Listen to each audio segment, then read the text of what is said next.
Bom, vamos lá. Primeira aula gravada de mediação desse semestre.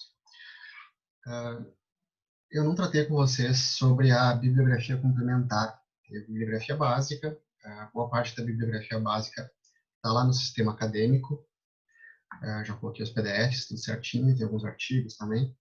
E aqui eu coloco uma bibliografia complementar, tá? Uma bibliografia para auxiliar vocês, para quem quiser aprofundar algum assunto.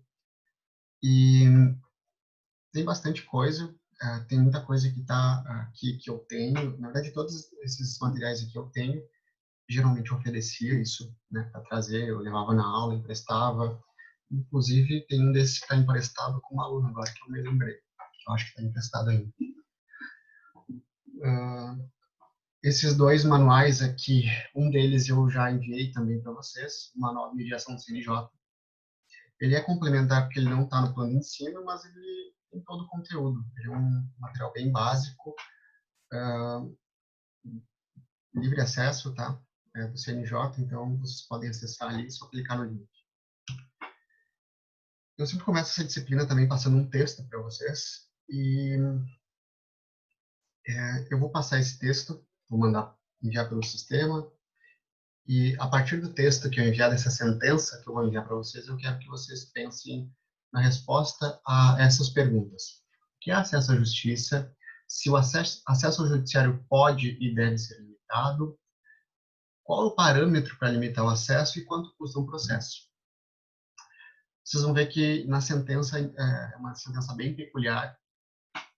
Ela, inclusive, o juiz faz referência à obra Acesso à Justiça, que a gente estuda.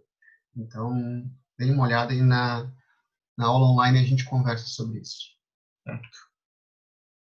Aqui tem um trecho de uma sentença que eu também gosto de comentar em aula. Eu vou ler e vou fazer algumas perguntas e também a gente vai refletir sobre isso na aula online. Relatório dispensado, reclama a autora danos morais e materiais, alegando que adquiriu um garrafão térmico fabricado pela Ré com capacidade inferior à divulgada.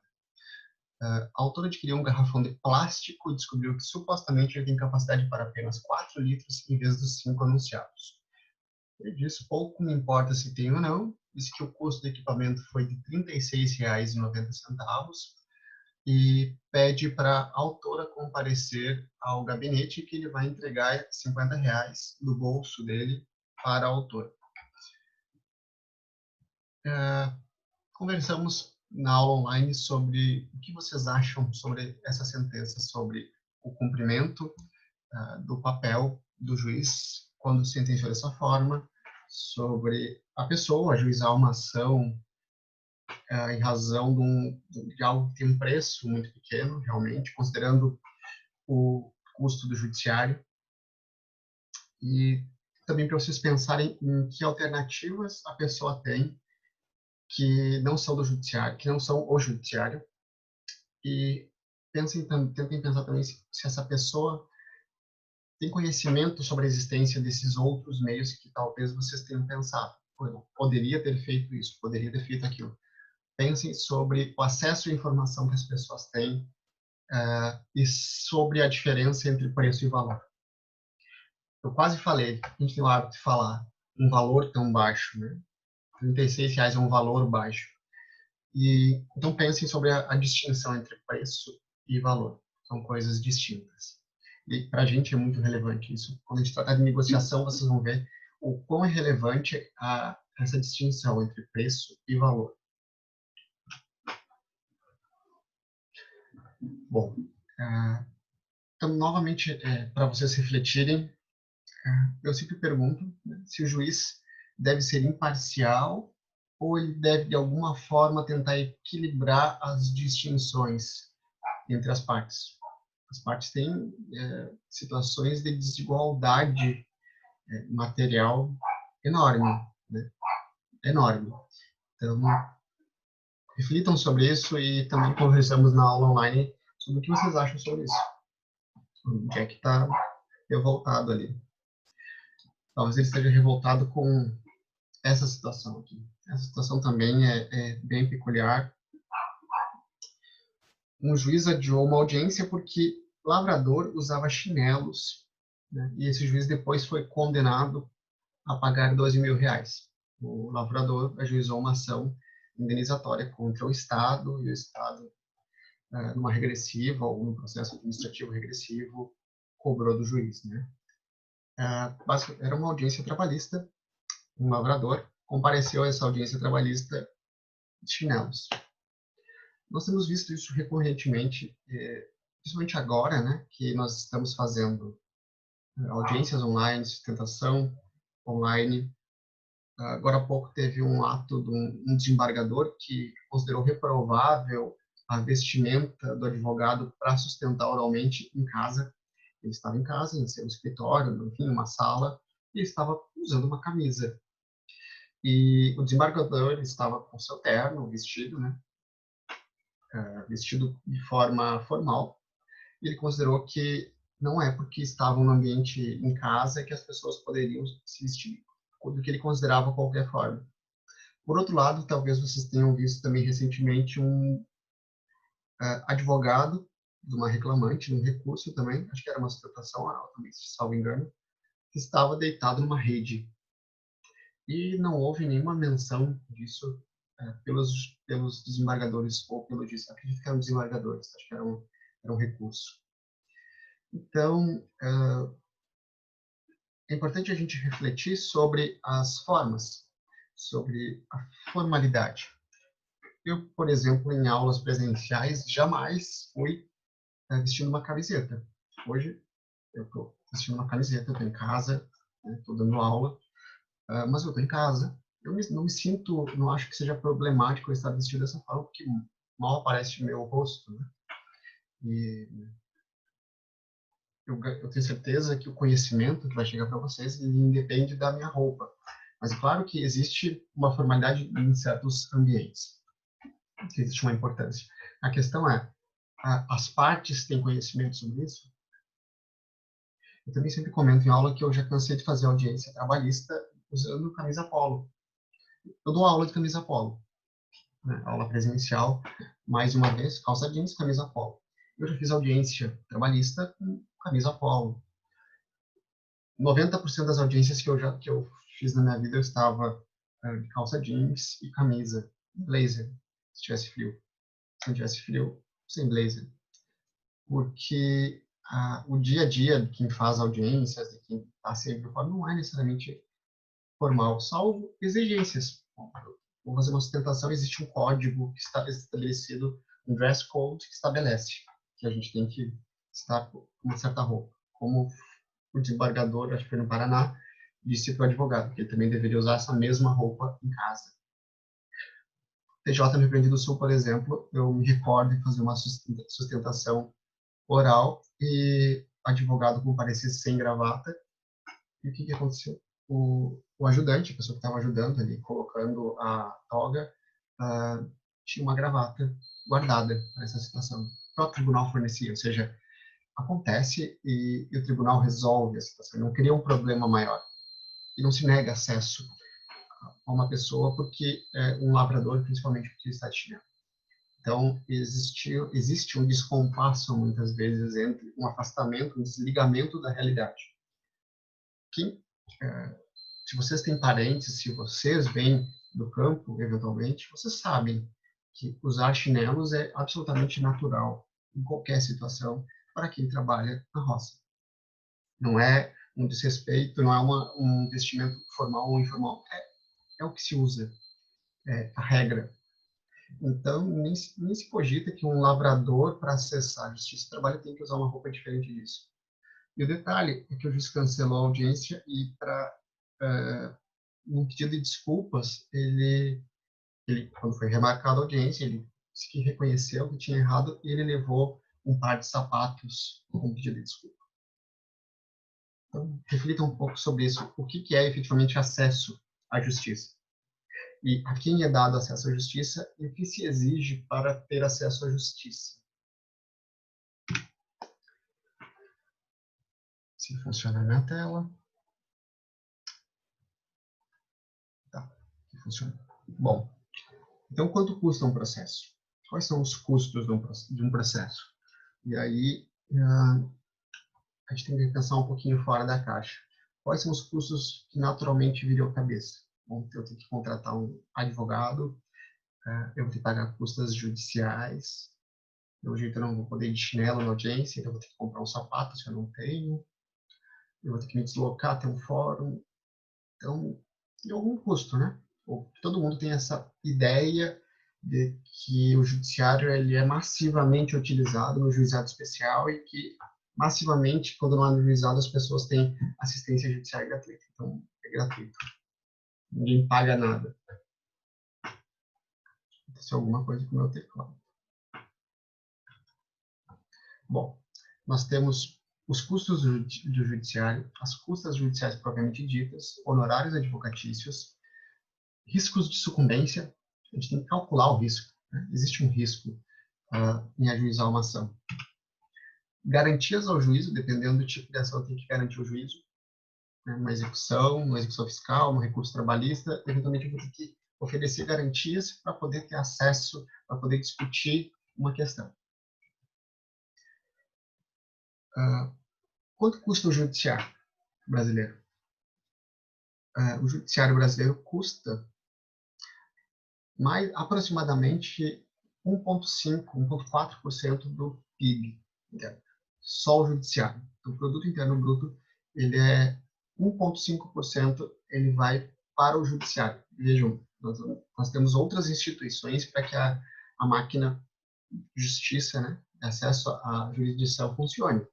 Temos Defensoria, Ministério Público, enfim. 1,4% do PIB vai para isso. Só para título de comparação, na Alemanha é 0,4% do PIB. Então, é muita diferença. Mesmo em termos em comparação, quanto que cada habitante paga para a existência do judiciário, isso talvez seja o mais chocante. Custa para cada cidadão brasileiro, ao ano, em torno de R$ 400, a mera existência do judiciário. Como é que a gente paga isso? A gente paga isso através do imposto de renda, através dos impostos sobre os produtos, da arrecadação em geral do Estado. Então, nós pagamos. Eu pago, vocês pagam, todo mundo paga em torno de R$ 400, já pagou em torno de R$ 400 por ano para a existência do judiciário. Então, quando vocês pensarem em ajuizar uma ação no juizado especial civil, vocês acham que é gratuita, ela já está paga. Vocês já pagaram por isso. Então, o juiz tem a obrigação de atender vocês. Ele está pensando no serviço que já foi pago. Tá? Então, não se sintam acanhados, não se sintam como se o juiz estivesse fazendo um favor, se o judiciário estivesse fazendo um favor, ou se vocês estivessem explorando. Claro que há pessoas que utilizam muito mais o judiciário que outras. Eu sempre pergunto também em aula, eu vou perguntar isso para vocês depois, quem de vocês já ajuizou uma ação em toda a vida de vocês? Geralmente, ainda que é um curso de direito, geralmente numa turma eu tenho a única, eu já acho que o máximo que eu vi foram 3 pessoas, numa turma com 40 pessoas. Então, menos de 10%. Bom, então só para vocês terem um panorama geral do tamanho da coisa, né? A gente fala assim, existe congestionamento no judiciário. Qual é o tamanho desse congestionamento? Qual é o tamanho do custo efetivo do judiciário? Em 2018, se gastou em torno de 93 bilhões de reais no judiciário. Nós temos 92 tribunais no país. Daqueles 93 bilhões, 90% do gasto é com folha, então não existem grandes investimentos em inovação, então por isso que muitas vezes se demora para novas tecnologias, as tecnologias... nós temos, por exemplo, a Justiça Federal desde... Olha, eu não sei, eu sei que quando eu me formei em 2008 já existia processo eletrônico. Nós estamos tendo agora processo eletrônico nas justiças estaduais, nos últimos anos. Nós temos aproximadamente 110 milhões de ações no Brasil. Então, é quase, praticamente, uma ação para cada 2 pessoas. Então, é quase como se todo mundo, cada pessoa tivesse um processo. O que vocês também devem saber que não é verdade, porque não é todo mundo que tem. Como eu disse, eu pergunto nas salas, geralmente as pessoas não têm processo. Então, quem é que está com esse monte de ação? 11 anos é o tempo médio de tramitação do processo. 11 anos. Então, nós temos um custo embutido aqui enorme, que é do tempo, né? E temos um outro fato que é contraditório. A gente está dizendo que o judiciário está congestionado, que o processo é longo, ele é extremamente demorado e custoso. E o que vocês estudam nas faculdades? O que vocês estudam no curso? 25% das disciplinas que vocês estudam é processo. Processo trabalhista, processo penal, processo civil. Processo importante, é evidente, são as regras do jogo. Mas de qual jogo? O jogo do judiciário. Apenas 32% dos cursos têm disciplinas de métodos alternativos ou adequados. 32% dos cursos têm alguma disciplina, qualquer, e não é necessariamente uma disciplina obrigatória. Quer dizer, essa aqui é obrigatória. É muito pouco. É 1/3. E a carga horária é mínima. Tá? A carga horária chega a aproximadamente 1%. Tá? Você tem mais, acho que 0,9% do curso inteiro, a carga horária que se oferece. Desde 2018, é obrigatório que se ensine, tá? Mas não necessariamente numa disciplina. Então, o que muitos cursos estão fazendo? Estão incluindo numa parte de uma disciplina do processo, provavelmente quando trata lá do que é mediação no Código de Processo, o que é conciliação no Código de Processo, aí diz que já está cumprindo o requisito do MEC e pronto. De certa forma, nesse sentido, vocês são privilegiados, porque vocês têm uma disciplina exclusiva e obrigatória para isso. Qual é o custo médio de um processo? Eu passei uma sentença para vocês que fala no valor, e aqui tem o custo na Justiça Federal. Isso é um estudo de 2012. Falava em aproximadamente R$ 5.600 o custo de um processo. Então é muito caro um processo. Realmente é muito caro. E é caro para quem? É caro para a sociedade, porque esse custo aqui é o custo do judiciário, da existência do judiciário, dos vencimentos do juiz, dos vencimentos dos salários dos servidores. O tempo médio de um processo de execução fiscal é quase 10 anos. Então, tempo. Esse outro custo é bastante importante. Como eu disse, demora 10 anos um processo. Esse tempo afeta todas as pessoas da mesma forma? Se vocês estão esperando uma indenização, se vocês estão esperando uma herança, se vocês foram atropelados e precisam fazer uma fisioterapia, de quanto tempo vocês dispõem para isso? Por outro lado, quanto tempo a TIM, a Claro, ou seja lá qual for, dispõe para discutir num processo se foi feita a transferência, se eles cumpriram com a mobilidade que eles propõem, se eles entregaram a internet que eles realmente tinham contratado. Quanto tempo essas empresas têm? Qual é a pressa, qual é a audiência que elas têm para resolver essa situação?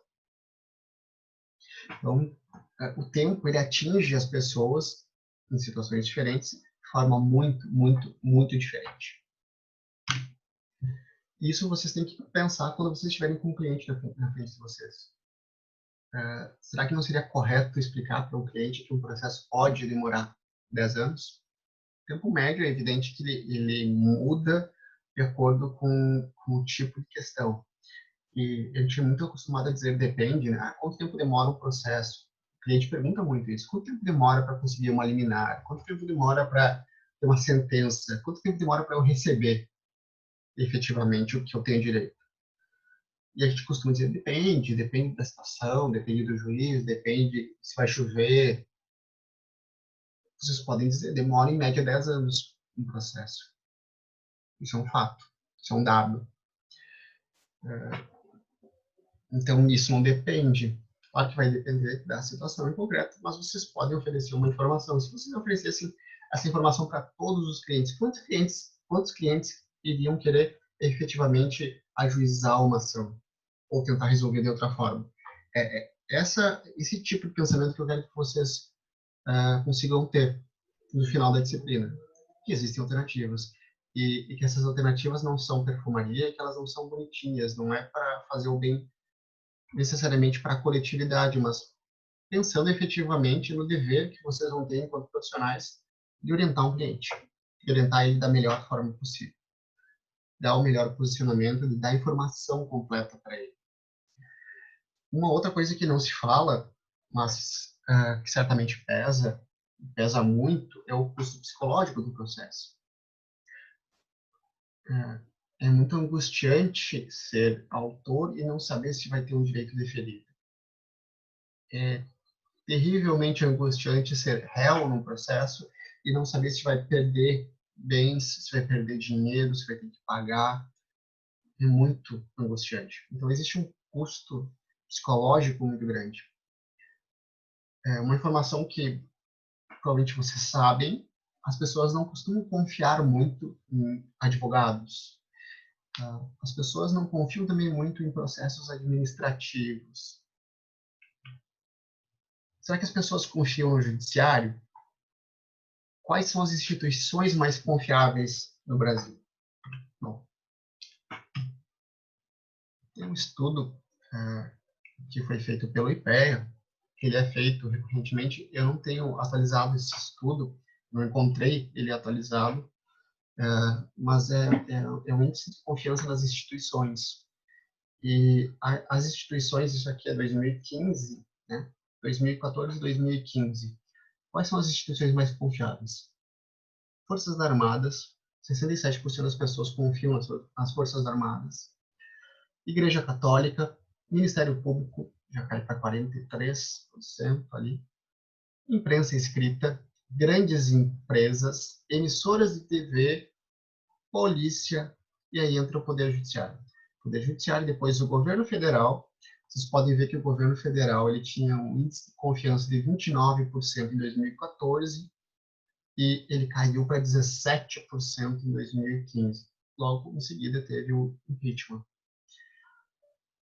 Congresso Nacional, 17, 15%. Ainda é um número quase muito alto que se perguntar. Quando eu pergunto em sala quem confia no Congresso, é quase zero índice de confiança. E partidos políticos também é baixíssimo, né? A confiança nos partidos. As pessoas confiam eventualmente em alguma pessoa, né? Em algum político. A confiança nos partidos, né? Enquanto siglas, ela é muito baixa. Não existe essa é quase uma questão de tradição, né? No Brasil não se confiar nos partidos, mas aí vota em alguém que obviamente vai ser filiado a algum destes partidos. Mas você não acha chocante o índice de confiança no judiciário ser 30%? Porque assim, o índice de confiança é 30%. Se eu perguntar para vocês o que vocês fazem quando tem um problema, vocês vão dizer, eu vou ajuizar uma ação. Não é contraditório, não é paradoxal. É porque eu não tenho alternativa. Ou porque essa é a alternativa mais confiável se o índice de confiança é 30%. Então vejam, as pessoas não confiam, mas continuam indo lá. Continua sendo o meio prioritário de resolução de conflitos o judiciário. Então vocês têm que ter também essa capacidade de analisar essas informações. Né? Se as pessoas não confiam no judiciário, ofereçam alternativas. É evidente que nem sempre vai ter uma alternativa, e que às vezes ajuizar uma ação vai ser uma estratégia para vocês até conseguirem forçar um acordo. Se vocês querem negociar com uma empresa, uma grande empresa, uma empresa, né, telefonia, por exemplo, você não consegue. A gente liga para a central de atendimento, é atendido por um funcionário que está lá no outro estado, que não está vendo a gente, que não está lidando com a gente, que não consegue resolver o problema, a gente ajuiza uma ação e deixa ele na audiência conciliatória e aí, às vezes, consegue resolver. Então, eu sei, eu entendo que existe essa questão, mas para outras tantas questões, o judiciário não é a melhor alternativa. Não é.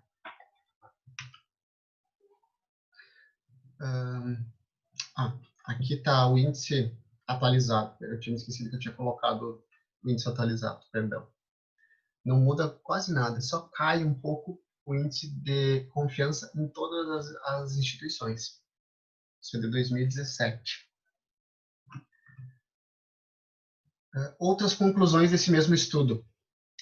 Menos de 1/4 da população brasileira confia no STF. Isso a gente tem ouvido bastante também, tem tido movimentos querendo o fim do STF, né?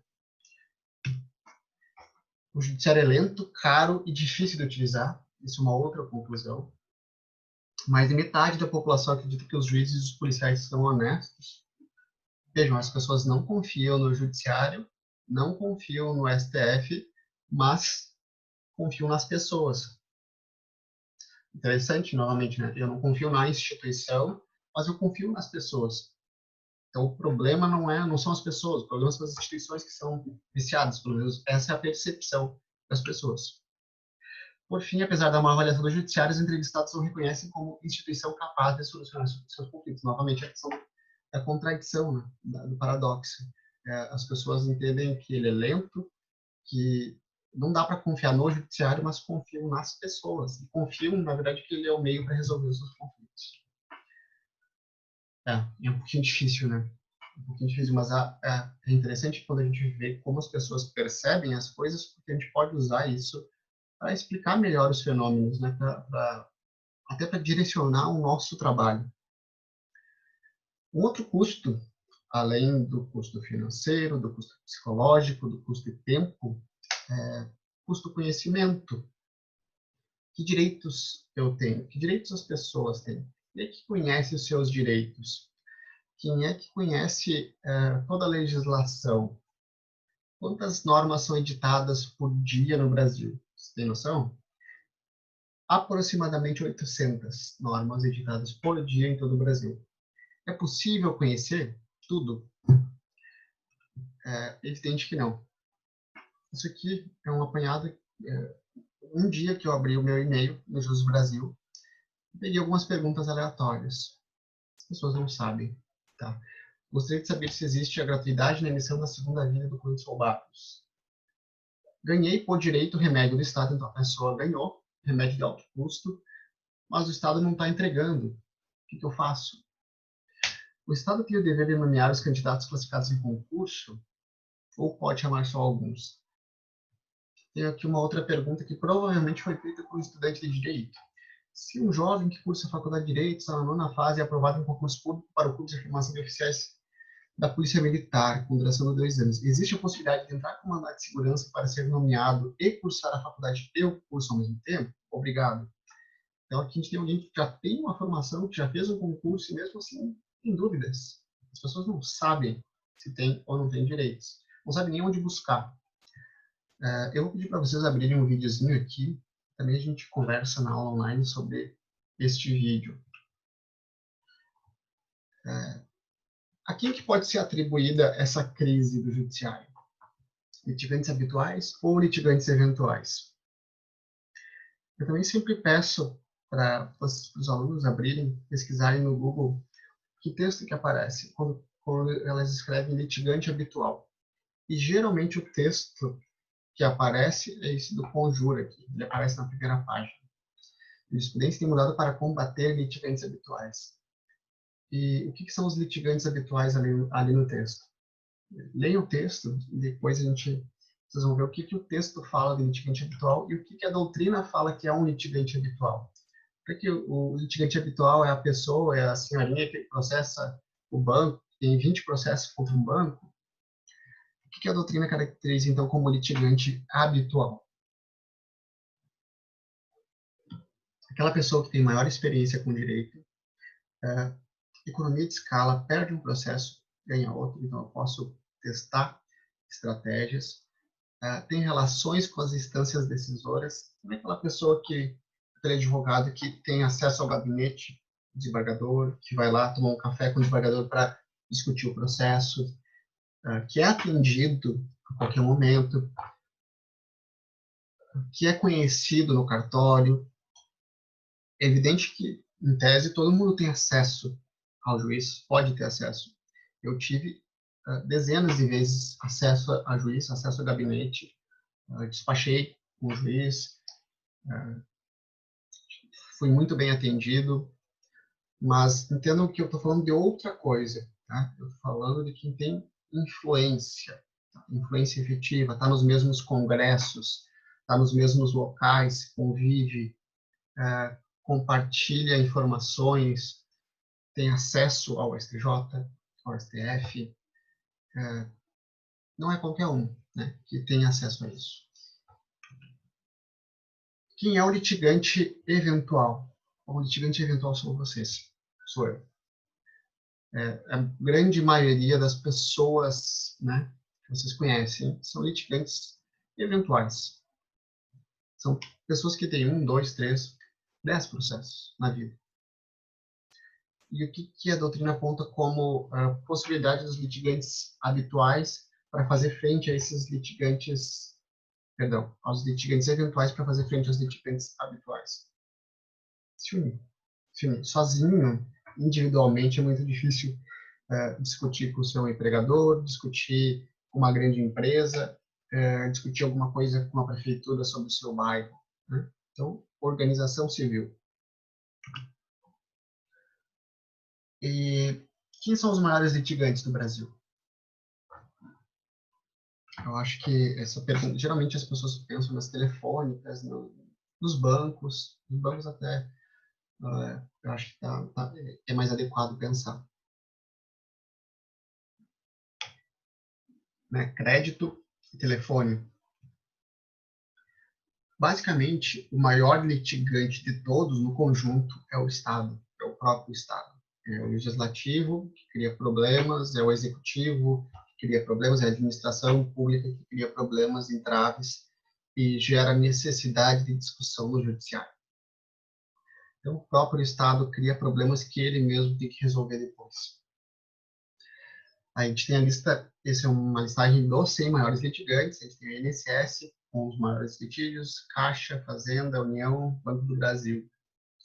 E aqui tem por setor, bancos, 38%, setor público estadual, setor público federal, 38%, outros, né, que é todo o resto, 5%.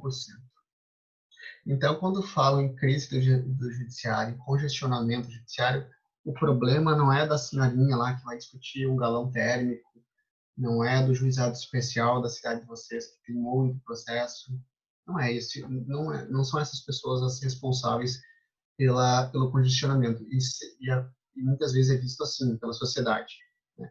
A culpa do congestionamento é porque as pessoas não pagam custas. A culpa do congestionamento é do Estado. A responsabilidade de resolver é dele e a culpa também é dele. Dá para extrair algumas conclusões. Essas conclusões aqui são conclusões da doutrina. Aquele livrinho que eu passei para vocês do Acesso à Justiça do Capelletti, ele traz algumas dessas conclusões. Tá?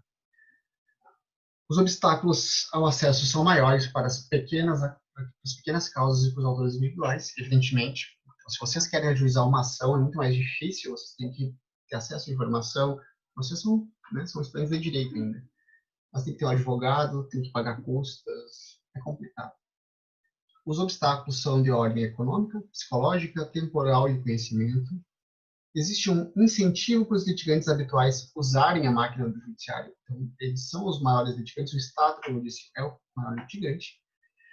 E também tem algumas reflexões, algumas perguntas para vocês responderem, para a gente tentar encontrar uma solução. Como é que a gente soluciona? Será que eliminar a obrigação de advogados é uma solução adequada? Obrigar os grandes litigantes a oferecerem métodos extrajudiciais é uma solução? Talvez. Então, isso é muito mais para vocês pensarem e tentarem criar alternativas, pensarem como vocês responderiam a uma demanda do cliente a partir dessas informações, certo? Por hoje é isso.